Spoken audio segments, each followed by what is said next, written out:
Hoy, si Dios nos lo permite, vamos a estudiar desde el versículo 15 hasta el 24. Vamos a dar fin al capítulo. Entonces vamos a leer, oramos, iniciamos. Dice la palabra de Dios. Y llamó el ángel de Jehová a Abraham por segunda vez desde el cielo, y dijo: por mí mismo he jurado, dice Jehová, que por cuanto has hecho esto y no me rehusaste a tu hijo, tu único hijo, de cierto te bendeciré y te multiplicaré tu descendencia como las estrellas del cielo y como la arena que está a la orilla del mar, y tu descendencia poseerá las puertas de tus enemigos. En tu simiente serán benditas todas las naciones de la tierra, por cuanto obedeciste a mi voz. Y volvió Abraham a sus siervos, y se levantaron y se fueron juntos a Beerseba, y habitó Abraham en Beerseba. Aconteció después de estas cosas que fue dada noticia a Abraham diciendo: he aquí que también Milca ha dado a luz hijos a Nacor tu hermano, Uz su primogénito, Buz su hermano, Kemuel padre de Harán, Kesed, Asot, Pilda, Hidlaf y Betuel. Y Betuel fue el padre de Rebeca. Esos son los 8 hijos que dio a luz Milca de Nacor, hermano de Abraham, y su concubina, que se llamaba Reuma, dio a luz también a Teba, Gaha, Tajas y a Maca. Señor, te damos gracias por permitirnos una vez más estar aquí en tu templo y estar expuestos a tu palabra. Seas tú permitiendo que podamos escuchar, Señor, y seas tú, Espíritu Santo, bajando este mensaje a los corazones de cada uno de nosotros, para que seamos convencidos de tu verdad. Tu palabra es verdad. Te lo pedimos en Cristo Jesús. Amén y amén. Última parte. Ya como el final de la historia. Ya hay climas a pasar. Ya viene ese nuevo ambiente aquí. Pero lo interesante es cómo inicia el versículo 15. Y llamó el ángel de Jehová a Abraham por segunda vez desde el cielo. ¿Y por qué digo que es interesante? Porque ya lo había llamado una vez. ¿Cuándo fue? Para evitar que lo matara. Muy bien, para evitar que matara a su hijo, llamó el ángel al Señor. Cuando versículo 12, bueno, desde el versículo 11 le dice: entonces el ángel de Jehová dio voces desde el cielo y dijo: Abraham, Abraham. Y él respondió: heme aquí. Y dijo: no extienda tu mano sobre el muchacho ni le hagas nada, porque ya conozco que temes a Dios por cuanto no me rehusaste tu hijo, tu único. Entonces, esa es la primera vez que el ángel de Jehová intercede para que pues, Abraham no cometa ese acto de asesinar a su hijo. Pero aquí hay una segunda vez que llama el ángel a Abraham. ¿Por qué es interesante esto? Porque vemos que en la narrativa lo que estaba haciendo Abraham era ¿qué? El holocausto al Señor. Ya no estaba asesinando a su hijo, no lo estaba presentando como holocausto, sino que ya estaba presentando como holocausto el carnero que Dios le envía providencialmente para el sacrificio. Y en ese sistema de adoración, en esa adoración que estaba Abraham con su hijo, acordémonos que ese era el objetivo de subir allá, de subir al monte, era adorar a Dios. Y lo vemos que en el mensaje que le dice a los siervos, que le dice: nosotros vamos a ir, vamos a adorar y vamos a volver. Entonces aquí lo están cumpliendo. Y en esta adoración que Abraham está con Isaac, vuelve el Señor y llama a Abraham desde el cielo. Lo interesante es que ya no lo hace en son de prueba, porque el primer versículo, vemos que versículo 1 y 2, vemos cómo Dios le pone la prueba a Abraham. Ya no lo hace en son de prueba. No lo hace para detenerlo en un acto que él iba a hacer, sino que ya hizo el acto de adoración. Sino que ahorita lo hace es para darle un mensaje, o confirmar, o reafirmar, mejor, el mensaje que ya le había venido dando durante más de 45 años de su vida, más de 40 años de su vida. ¿Y cuál es? Versículo 16. Y dijo: por mí mismo he jurado, dice Jehová, que por cuanto has hecho esto y no me has rehusado tu hijo, tu único, de cierto te bendeciré y te multiplicaré tu descendencia como las estrellas del cielo y como la arena que está a la orilla del mar, y tu descendencia poseerá las puertas de sus enemigos. Una promesa que le venía dando desde el capítulo 12, versículo 1 al 3. Una promesa que vuelve y se la repite en el capítulo 15, versículo del 13 al 18. vuelve y le da esta misma promesa en el capítulo 17, versículo del 2, el 7, el 8 y el 9 se la reafirma. Y aquí vemos que vuelve y Dios le reafirma la promesa. Pero lo interesante es por qué se la reafirma. O en respuesta a qué se la reafirma. Y es en respuesta a lo que dice el versículo 16, última parte. Por cuanto has hecho esto y no me has rehusado tu hijo, tu único. El reafirmar esta promesa de Dios a Abraham lo hace en respuesta pues ya a la obediencia de Abraham. A la obediencia de Abraham. ¿Está Dios obligado a darle algo a Abraham? No. Lo interesante es que Dios se complace con aquellos que le obedecen. Con aquellos que le obedecen. Y le dice, vea, Abraham, fuiste obediente, fuiste fiel a mí, no me rehusaste tu hijo, el hijo de la promesa, por tal razón te reafirmo esa promesa que te he estado dando. Y vayamos un momento a Hebreos capítulo 6. Hebreos capítulo 6. Versículos 13 y 14. Hebreos capítulo 6, versículo 13 y 14. Dice la palabra de Dios. Porque cuando Dios hizo la promesa a Abraham, no pudiendo jurar por otro mayor, juró por quién? Por sí mismo, diciendo, de cierto te bendeciré con abundancia y te multiplicaré grandemente. Aquí este hecho que hace Dios para con Abraham, también es la primera vez que está en el registro bíblico, y es jurar por quién?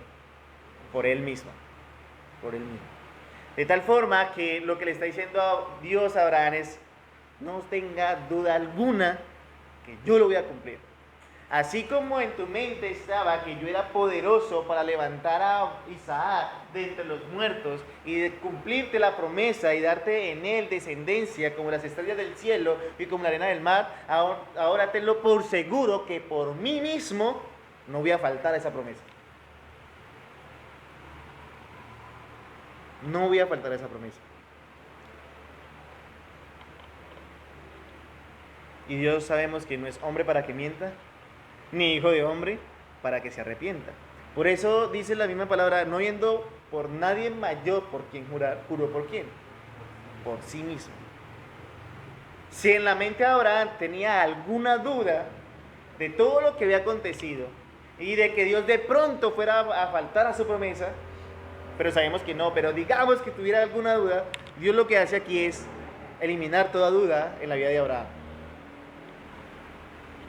Ya había quedado demostrado que era poderoso de levantar a su hijo de entre los muertos, pues al punto que no permitió que muriera físicamente, sino que en la mente de Abraham ya estaba muerto, pero lo trajo a la vida enviando ese carnero, ese sustituto. O sea, poderoso es Dios para evitar que muriera y levantar a su hijo de entre los muertos. Y aún es más poderoso Dios, ¿para qué? Para darle su descendencia, para cumplirle esa promesa a Abraham.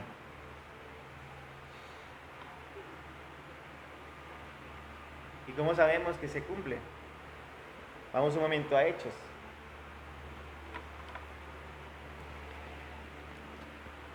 Hechos, capítulo 3.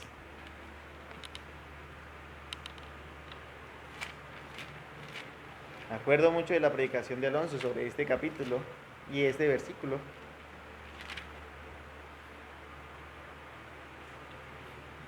Y lo traje a colación, Hechos capítulo 3, versículo 25. Dice, vosotros sois los hijos de los profetas y del pacto que Dios hizo con nuestros padres, diciendo a Abraham, en tu simiente serán benditas todas las familias de la tierra.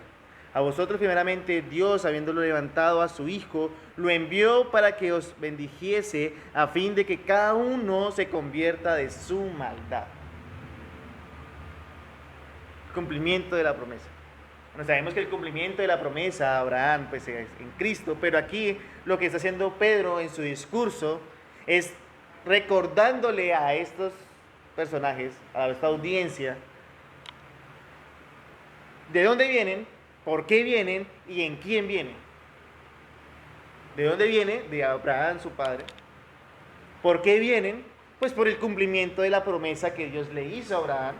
O sea que en sí levantó descendencia como las estrellas de los cielos y como la arena del mar. Pero lo interesante es que en quién se cumple toda esa promesa. Y es lo que habla el versículo 26. Dice, en el Hijo que Dios envió. ¿Y es quién? Jesucristo. Jesucristo. Por eso, volvamos a Génesis. Por eso es interesante el versículo 18, la primera línea, dice, en tu simiente serán benditas todas las naciones de la tierra. ¿A quién está haciendo referencia? ¿O sobre quién está recayendo esta bendición? ¿Sobre Isaac? No. Vemos que en tu simiente, es interesante que vuelve y los utiliza, bueno, está Génesis 3.15, la promesa, aquí lo utiliza Dios en Abraham. Vimos que en Hechos 3, el versículo 26, habla sobre la simiente y es el Hijo que Dios envió. Y todos apunta a esa bendición que todas las naciones de la tierra iban a tener. Mira quién, Jesucristo. Jesucristo. Por eso el domingo, versículos 13 y 14, hablábamos del sustituto, y ese sustituto es la bendición de todos nosotros. Ese sustituto es la bendición de todos nosotros. Por Él es que nosotros tenemos vida y vida en abundancia. Y sobre Él es que está la promesa de Abraham.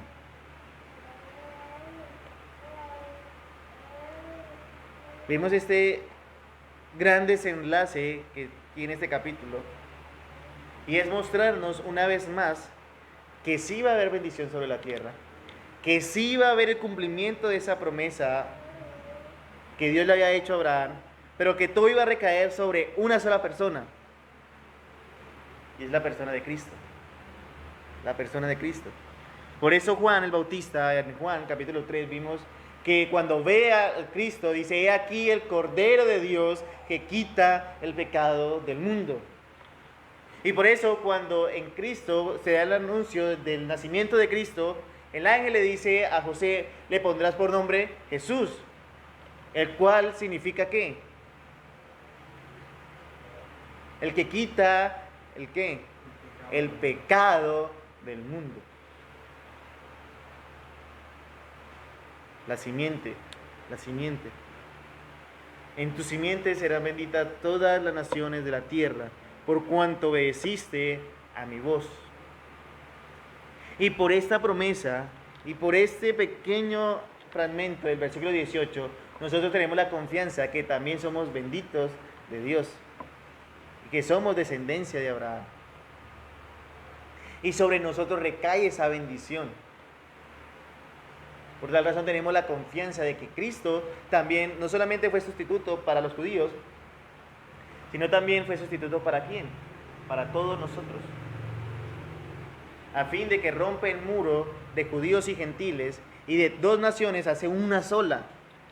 Y que por esa sola nación Él murió, resucitó al tercer día, cargó con nuestros pecados, pagó nuestra deuda y ahora somos vistos por Dios el Padre justos a través de la vida, obra, muerte y resurrección de nuestro Señor Jesucristo. En Él será bendita, en esa simiente será bendita todas las naciones de la tierra, todas.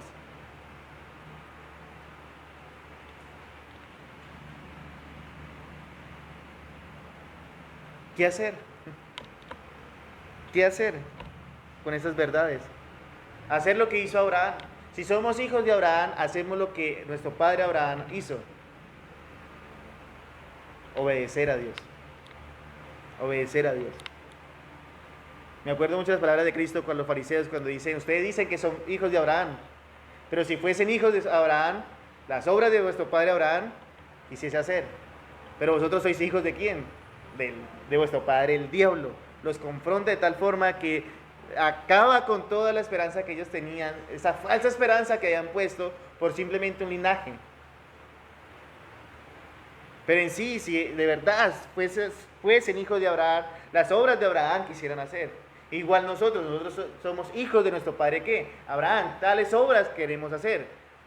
¿Cuáles? Obedecer la voz de Dios. Obedecer la voz de Dios. Todo esto, todo este desenlace está cimentado en el versículo 16 cuando dice, por cuanto has hecho esto. No basta solo con decir, sí, yo soy hijo de Abraham. En este caso, yo soy hijo de Dios. No, no solamente basta con decirlo, sino con ¿qué? Con demostrarlo con hechos. Por cuanto has hecho esto. Y esa debe ser una constante en nuestra vida. Somos hijos de Dios, entonces, por cuanto he hecho esto. Esa es la base en la cual se está desarrollando este desenlace y esta reafirmación de la promesa de Dios. Y muchas veces nosotros apelamos a esas promesas de Dios. Muchas veces. Muchas veces nosotros nos encantan las promesas y apelamos a esas promesas ante Dios. Bueno, Señor, ¿dónde está tal promesa? Señor, ¿dónde está tal otra promesa? Señor, mira, ¿dónde está esto? Mira cómo estoy, pero tú dices... ¿Dónde está la parte que dice, por cuanto has hecho esto? Por lo general, todas las promesas en la Escritura tienen una condición. Y esa condición no está gratuita. ¿Y esa condición está para qué? Para que puedas decir, por cuanto he hecho esto. Y no es necesario ni decirlo, porque Dios lo ve. Abraham, vemos que en toda la narrativa de Abraham nunca le dijo a Dios, bueno, Dios, ya lo hice. Yo iba a sacrificar a mi hijo, yo iba a hacer esto, yo hice aquello, yo preparé todo, no me tembló la mano para coger el cuchillo, ponérselo en la garganta de mi hijo y estar a punto antes de que me detuviera. No me tembló la mano. ¿Ahora qué? No. Vemos que Abraham simplemente va desarrollando su vida a la luz del mandato de Dios. Dios lo detiene, envía el carnero, sacrifica el carnero y dice Dios, ¿por cuánto has hecho esto? O sea, en sí Dios ya había visto que Abraham sí le era capaz de hacerlo. Dios ve todo. Dios ve todo.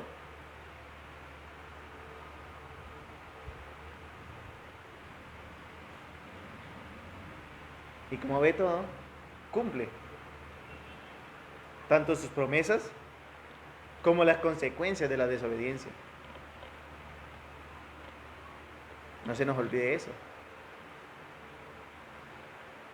Hay promesas, claro que sí. Pero también hay consecuencias por la desobediencia. Y Dios también las cumple. Y las cumple por cuanto no hemos hecho esto. Todo se basa en ese hacer. En ese hacer. Dios demanda hacer su voluntad y no la nuestra. Nosotros como cristianos se nos ha olvidado ese principio básico. Dios demanda que hagamos su voluntad, pero muchas veces hacemos nuestra voluntad, por no decir siempre.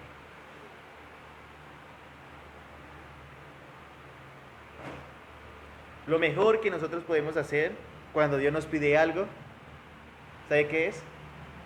Obedecer. Simple. ¿Quiere una aplicación directa de esto? Lo mejor que podemos hacer cuando Dios nos pide algo, obedezca. Obedezca. Y vean, lo interesante es que durante todo el capítulo hemos visto 3 aplicaciones directas. Obedecer, confiar, ¿y cuál era la otra? Y adorar. Y adorar. Obedecer, confiar y adorar. Y aquí vemos nuevamente cómo Dios resalta esa obediencia de Abraham hacia él. Que no interpuso nada, sino que confió, obedeció y adoró. Y por tal razón está en el versículo 19. Dice, y volvió Abraham a sus siervos, y se levantaron y se fueron juntos a Berseba, y habitó Abraham en Berseba. ¿Se acuerda el versículo 5? ¿Qué dice el versículo 5? Del capítulo 22. ¿Qué dice el versículo 5? ¿Quién lo lee fuerte?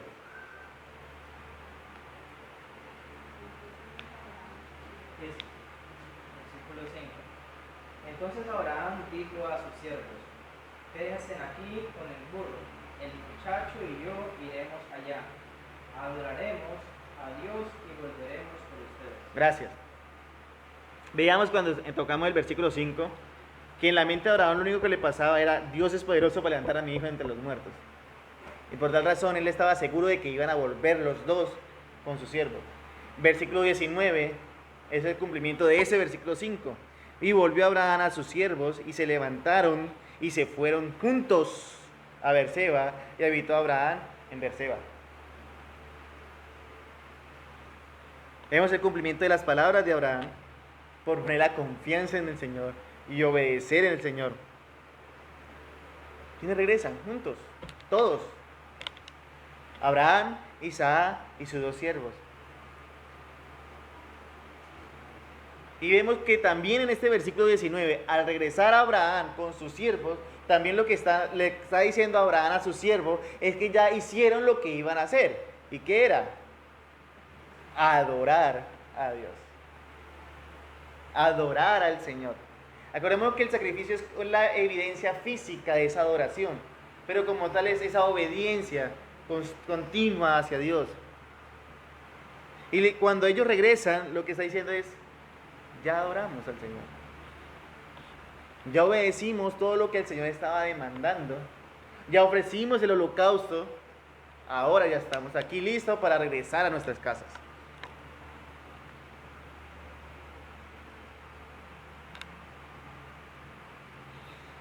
Ahora la pregunta del millón. ¿Abraham adoró a Dios solamente cuando llegó a la tierra de Moriah y subió al monte?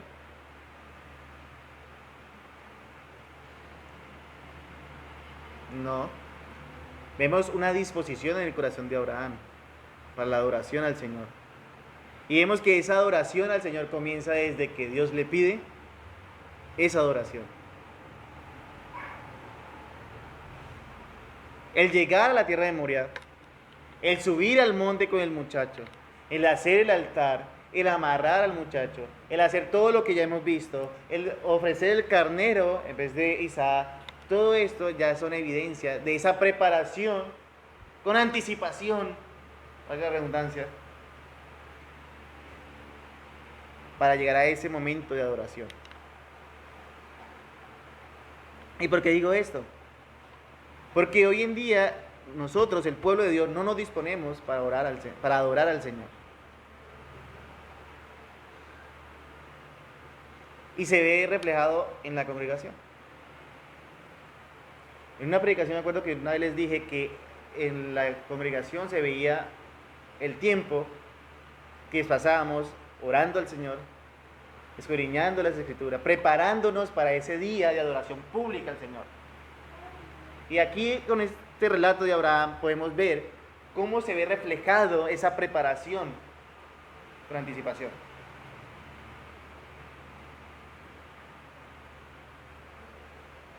Una preparación no solamente de 3 días, sino una preparación de años, escuchando la voz del Señor, obedeciendo la voz del Señor, caminando en la ley del Señor, enseñando y transmitiendo a su hijo esa fe que él había tenido y que tenía que tener su hijo en el Señor.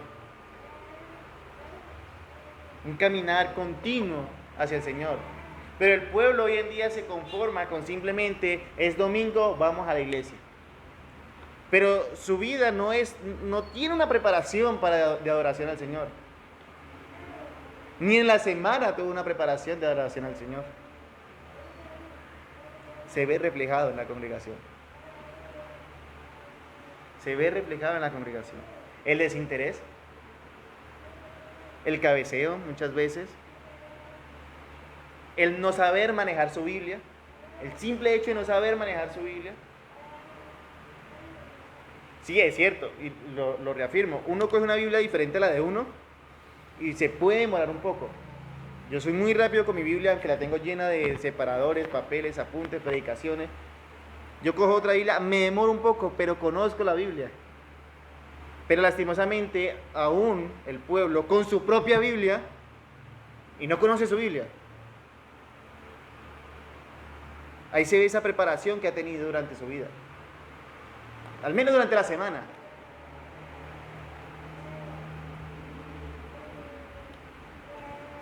Que uno le dice, vamos a Oseas. ¿Dónde queda eso? Malaquías. Y comienzan. Se van al índice. Se demuestra el poco interés de adorar al Señor, de conocer a ese Dios a que dice que está adorando. O no hay interés, no quiere escuchar el mensaje de Dios. Viene a la iglesia como por cumplir un requisito. Y ahí se ve la disposición que hay en el corazón de la persona. Fácil. Vemos cómo el corazón de Abraham estaba dispuesto, verdaderamente dispuesto para adorar al Señor. Conocía a su Dios, hasta el punto que conocía la voz de Dios. Lo llama, le pide para hacerlo, vuelve, lo llama, escucha, detiene. Conocía perfectamente la voz de su Dios. Conocía perfectamente a su Dios que decía, Él es poderoso para levantar a mi hijo entre los muertos, no habiendo ningún registro anteriormente de eso. Conocía también a su Dios que ofrece ese holocausto con ese carnero. Conoce también a su Dios que le pone ese lugar, Dios proveerá, Jehová Jireh, sabiendo que iba a proveer ¿de qué? De un cordero, no de carnero, sino de un cordero.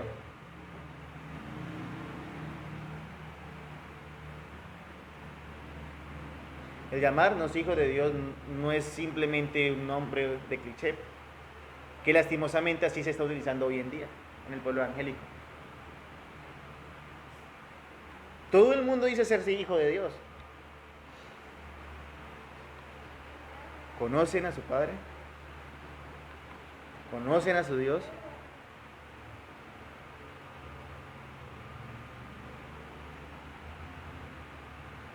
Vienen las adversidades, las pruebas, y ¿cómo pueden confiar si no conocen? ¿Cómo pudo confiar Abraham en esta prueba en Dios? Es la pregunta. ¿Cómo pudo confiar Abraham en esta prueba en Dios? Y una prueba que a ningún otro Dios se la va a pedir, solo se la pidió a Abraham. Pero ¿cómo pudo confiar? Porque conocía a su Dios. Conocía tan bien a su Dios que pudo decir, sí, Él es poderoso. O sea, conocía a su Dios. ¿Cómo uno puede soportar una prueba?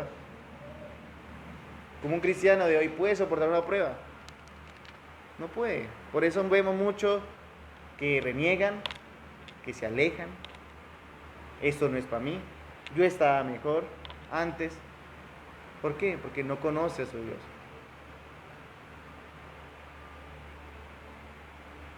Esta la vida cristiana no es para muchos. Muchos son los llamados,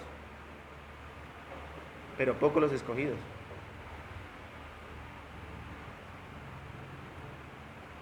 Versículo 19, Abraham regresa y vemos el cumplimiento de la promesa de Abraham.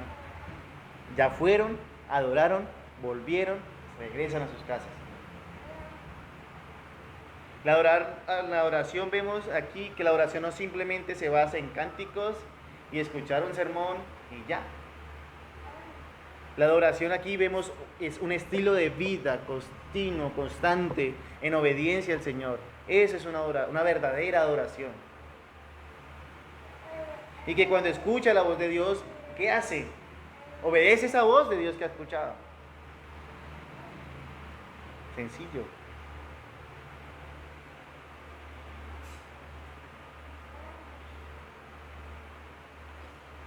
Iglesia, no volvió.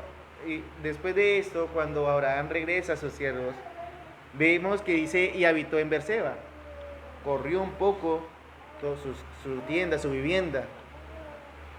Y lo interesante es que ese correr su vivienda un poco está haciendo referencia a que Abraham de este momento en adelante no volvió a ser el mismo. No volvió a ser el mismo. Y ese es el objetivo de las pruebas. El objetivo de las pruebas es que la persona, el creyente, no vuelva a ser el mismo, sino que esa persona debe ser transformada por Dios. sea, esa prueba lo que hacen las personas es transformar a esa persona, moldearlo un poco más a la imagen de Cristo. Por eso no puede volver a ser el mismo. Si es de Dios, créame que Dios hace que su fe esté firme en Él, sea la prueba que sea. Pero el resultado es que no vuelve a ser la misma persona. No vuelve a ser la misma persona. Y es interesante este caso, porque aquí este caso de Abraham es muy... Me viene a la mente Job. Y vemos que el Dios al inicio de Job, que dice: un varón justo, recto, íntegro, temeroso de Dios, apartado del mal. O sea, una descripción muy buena que el mismo Dios hace de Job. Pero cuando pasa esa prueba, ¿Job volvió a ser el mismo? No. Al punto que Job mismo reconoce de oídas que había oído. Pero ahora sí, te he visto y te he conocido. Su vida no fue la misma. De aquí en adelante vamos a ver que Abraham no volvió a ser el mismo tampoco. Siguió caminando de tal forma que todo lo que iba a ser conforme a ¿qué? A lo que Dios demanda. ¿Va a cometer pecado? Sí. Pero no es el constante en su vida. La persona va cambiando, va siendo transformada a la imagen de Cristo. Ese es el objetivo de las pruebas. Ese es el objetivo de las pruebas. Versículo del 20 al 24.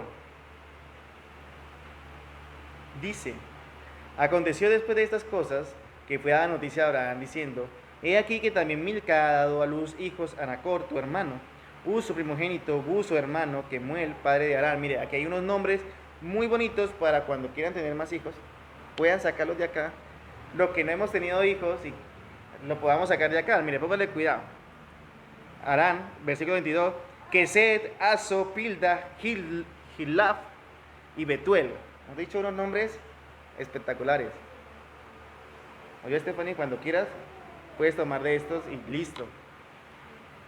Versículo 23, y Betuel fue el padre de Rebeca. Estos son los 8 hijos que dio a luz Milca de Nacor, hermano de Abraham, y su concubina, que se llamaba Reuma, dio a luz también a Teba, Gaán, a Taz y a Maaca. Uno lleva la historia a un punto de que sí, Abraham regresa y todo, pero ¿qué tiene que ver estas genealogías con el desarrollo de la historia? Porque es una genealogía, son nombres. ¿Qué tiene que ver esto? Bueno, sí, aquí vemos una buena noticia hacia Abraham, ¿no?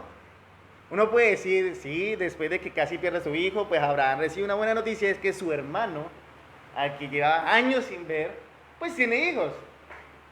8 con su mujer y con su concubina tuvo 4, 12 en total. Bien, chévere.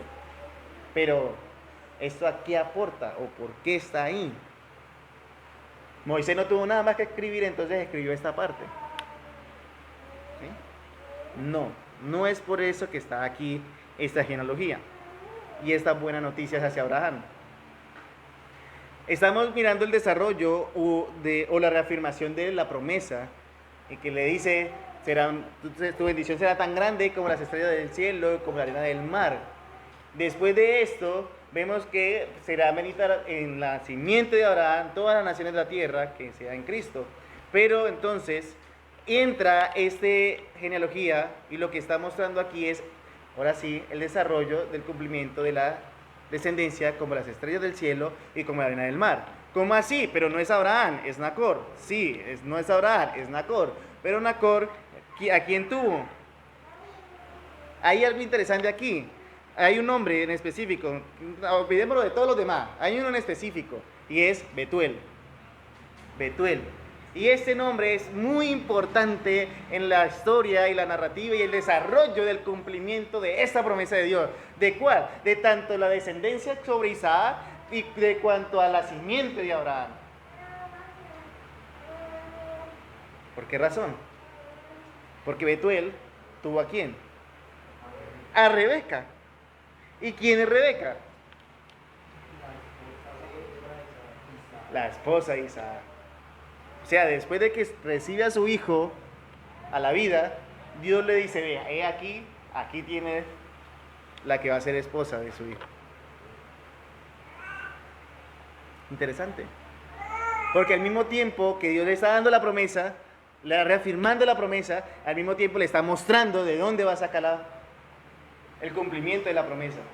Por eso la genealogía no es que esté ahí porque sí. Y no es que la genealogía sea de relleno. Tienen una importancia en la escritura. Y aquí la importancia es que Dios está mostrando al mismo tiempo de dónde iba a venir todo. Y dónde se iba a desarrollar toda la historia. Toda la descendencia ya de Isaac y al mismo tiempo de Jacob. ¿Por qué de Jacob? ¿Quién fue hermano de Rebeca? Labán. Más adelante va a aparecer un personaje llamado Labán. ¿Y quién es Labán? ¿Padre de quién? De Raquel y Lea. Muy bien. ¿Y quién era Raquel y Lea? ¿La mujer de quién? Jacob. De donde vienen las 12 tribus de Israel. Estamos frente al desarrollo genealógico de las promesas que Dios le está reafirmando aquí a Abraham. O sea, de dónde iba a venir todo el cumplimiento de lo que Dios le está diciendo a Abraham. Tanto sobre Isaac como sobre la simiente.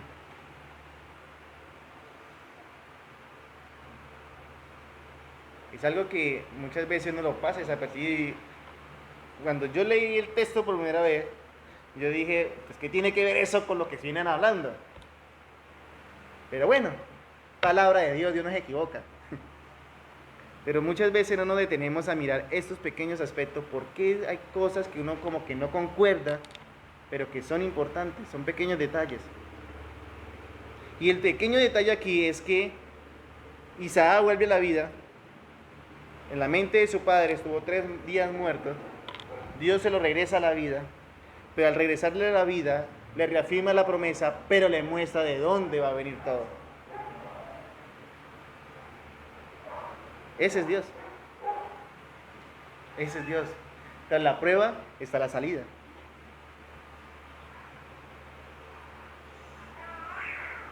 Y queda nomás por decir amén todo esto. Amén. Voy a dar aprendizajes de todo el capítulo. ¿Qué podemos aprender durante todo el capítulo? Lo primero es que la pregunta que hace Isaac es muy importante. ¿Cuál es la pregunta que hace Isaac? ¿Dónde está el cordero? ¿Dónde está el cordero? Isaac en ese momento de su vida no estaba viendo el cordero. Porque en sí el cordero no estaba. Iba a ser sacrificado él. Pero sí vio el sustituto en ese momento inmediato que fue ese carnero. Ahora, esa pregunta nos la deberíamos hacer todos nosotros. En nuestras vidas, ¿dónde está ese cordero? ¿Dónde está ese cordero? En la Pascua, en el Antiguo Testamento, en los judíos, había unos elementos importantes sobre la mesa de los judíos.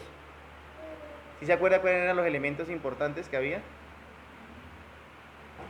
El vino, el pan sin levadura y el cordero que era sacrificado.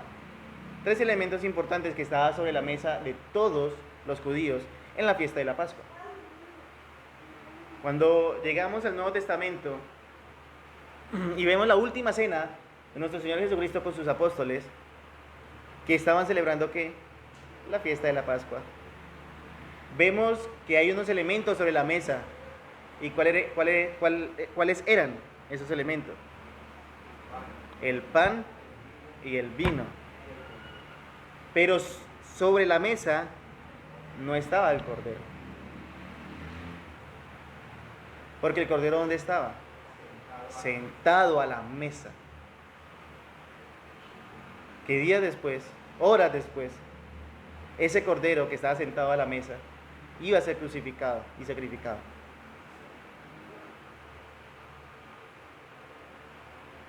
Y ese cordero es que tenía puesta la esperanza Adán, Abel, Enoc, Noé, Abraham, Isaac, Jacob y todo de ahí en adelante.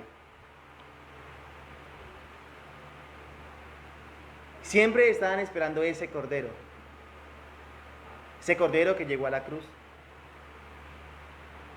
¿Qué dice el apóstol Juan, capítulo 1? A los suyos vino y los suyos no le recibieron.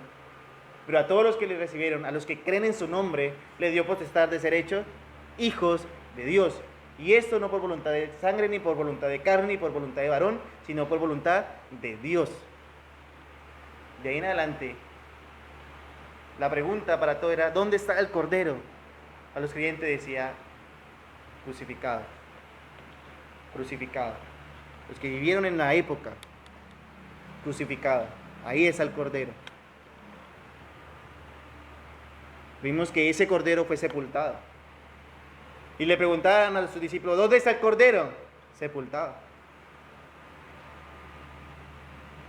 Pero al tercer día, vemos que ese cordero resucitó de entre los muertos. Apareció a todos sus discípulos y a más de 500 personas. Y todos los ojos lo vieron cuando ascienden al cielo. Y de ahí en adelante le preguntan a sus discípulos, ¿dónde está ese cordero? Y la respuesta es, sentado a la diestra de Dios Padre, intercediendo por todos nosotros. Y ese mismo que viste subir al cielo, ese mismo va a descender de los cielos, a juzgar a los vivos y a los muertos. Ahí está el cordero. Y sobre esa verdad, la fe de todo creyente está puesta. Cristo viene pronto. Ese cordero que fue inmolado por nuestros pecados viene pronto. Ahora la pregunta es, ¿dónde está el cordero en nuestras vidas?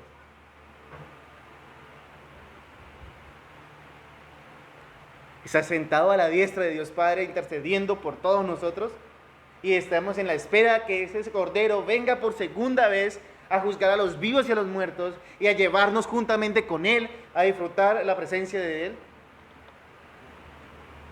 O está arrumado por allá en el rincón de nuestras casas y de nuestras vidas.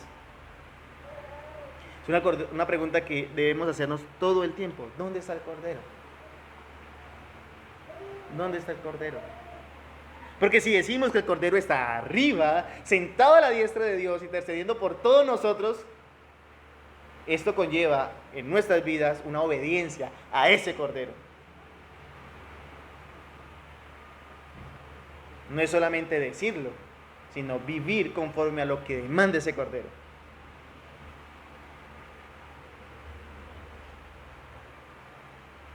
Lo segundo que podemos ver en todo este capítulo es ese paralelo tan hermoso de dos padres y de dos hijos. Abraham, Dios, como padres, ambos tenían su hijo amado, su único.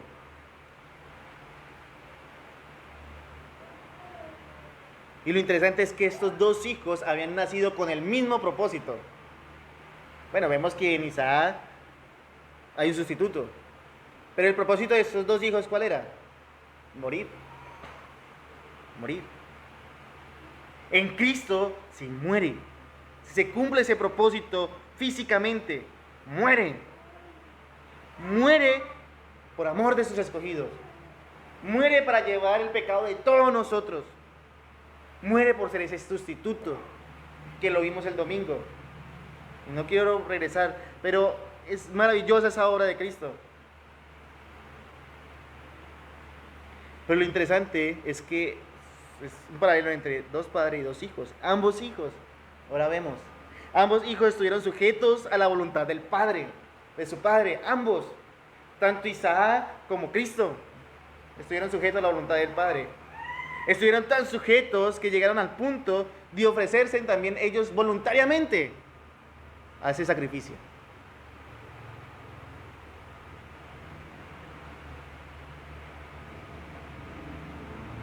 Pero algo que también podemos aprender de este capítulo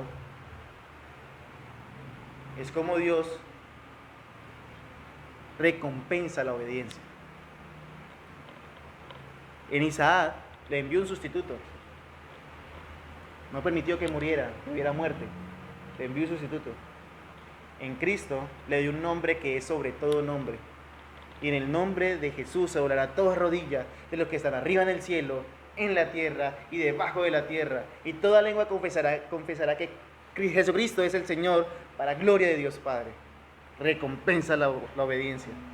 En Abraham recompensó la obediencia. Y lo vimos hoy. ¿Cómo le reafirma esa promesa que le viene diciendo? Capítulo 12, capítulo 15, capítulo 17. Le reafirma esa promesa.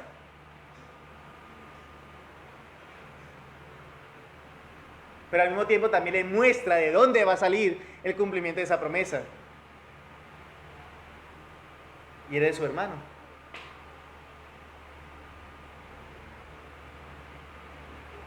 Dios es bueno. Dios es muy bueno. ¿Qué más podemos ver y aprender de este capítulo? Que ambos padres ofrecieron a sus hijos en el mismo lugar. En este capítulo vemos cómo es el inicio de todo el sistema sacrificial que iba a ser en ese lugar. Al punto que llegará Cristo, que iba a ser ofrecido también en ese lugar. ¿Qué podemos también aprender? Que ambos padres recibieron a sus hijos de entre los muertos. Ambos. Ya que Abraham había matado a su hijo desde que recibió el mandato. Duró 3 días muerto. Al tercer día, ¿qué pasó con Isaac? Resucitó entre los muertos como figura de resurrección.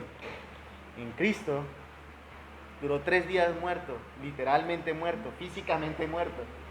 Pero resucitó al tercer día, siendo la primicia de todos los muertos. La primicia de la resurrección. Algo que podemos aprender todos en este capítulo es vivir por fe. Es vivir por fe. ¿Qué es la fe? Hebreos 11.1, y tomamos el capítulo 11. Por eso era importante primero haber estudiado Hebreos, como lo hicimos acá en esta congregación. Hebreos 11.1, es pues la fe, la certeza de lo que se espera, la convicción de lo que no se ve. Vivir por fe. ¿Abraham vivió por fe en este capítulo? ¿En esta prueba? Sí. Con mucha fe, o sea, llamado el padre de la fe.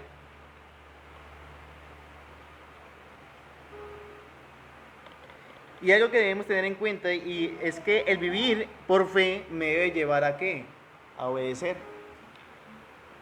A obedecer, a confiar y a adorar sin importar la circunstancia que estemos pasando. Y digo esto porque todos nosotros nos enfocamos en las circunstancias que estamos pasando. Y la pregunta es, ¿dónde está nuestra fe? Entonces, en nuestra vida, ¿dónde está ese cordero? ¿Dónde? Vivir por fe es vivir obediente, confiando y adorando sin importar las circunstancias que estemos pasando. Eso es vivir por fe.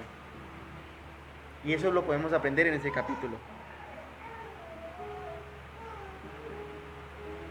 Y vayamos a 2 citas bíblicas. Santiago capítulo 1. Ese es un versículo que le gusta mucho a un hermano de la fe que está hoy aquí con nosotros, que se lo sabe de memoria. Y cuando está por prueba, lo repite una otra vez. Y cuando no, también lo repite y una y otra vez. Santiago capítulo 1, versículo del 2 al 4. Dice la palabra de Dios: hermanos míos, tened por sumo gozo cuando os halléis en diversas pruebas, sabiendo que la prueba de vuestra fe produce paciencia. Mas tenga la paciencia su obra completa para que seáis perfectos y cabales, sin que os falte cosa alguna. Y es interesante aquí como Santiago en el versículo 4 lo complementa diciendo: seáis perfectos y cabales. Las pruebas son importantes y necesarias, sí. Vamos a pasar pruebas, sí, lo hemos visto durante todas estas predicaciones. ¿Y para qué? Para que seamos perfectos y cabales. ¿Qué quiere decir esto? Para que estemos en la madurez espiritual que Dios demanda que estemos. Vimos en la vida de Abraham que pasó diversas pruebas y que esto lo fue alimentando y le fue ejercitando su fe a la madurez. Al llegar a esta prueba no duda de Dios. Las pruebas sirven para que ustedes y yo estemos maduros espiritualmente. Y el estar maduro espiritualmente lo que quiere decir es que nos capacita para confiar profundamente en Dios y en la obra de nuestro Señor Jesucristo. Es ahí donde se refiere que seáis perfectos y cabales. Cabales quiere decir que esté todo, completamente. Que no falte un rinconcito de su ser. Y eso produce las pruebas. Por eso son importantes las pruebas.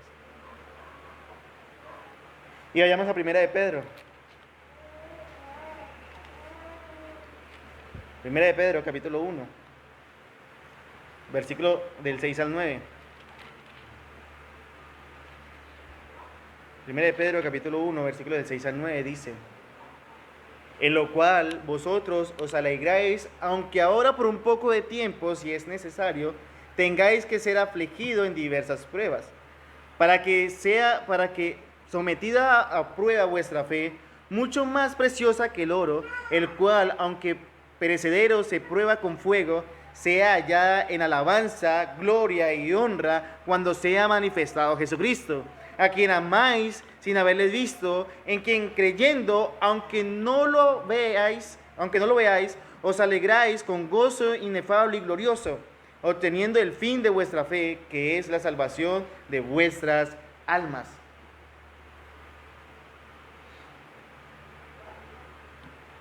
Ahí está el resultado. ¿Para qué son importantes las pruebas? Para la madurez espiritual. ¿Y para qué la madurez espiritual? Para que estemos en esta vida pasando esas pruebas con gozo. ¿A fin de qué? De que todo tiempo haya en nosotros alabanza, gloria y honra a Dios. Y que cuando estemos con Él, sigamos ¿qué? Alabando, glorificando y honrando el nombre de Dios. Y todo esto con el fin o el propósito principal, y es la salvación de nuestras almas. La salvación de nuestras almas, dice el apóstol Pedro. Obteniendo el fin de vuestra fe. ¿Y cuál es el fin de vuestra fe? La salvación de vuestras almas.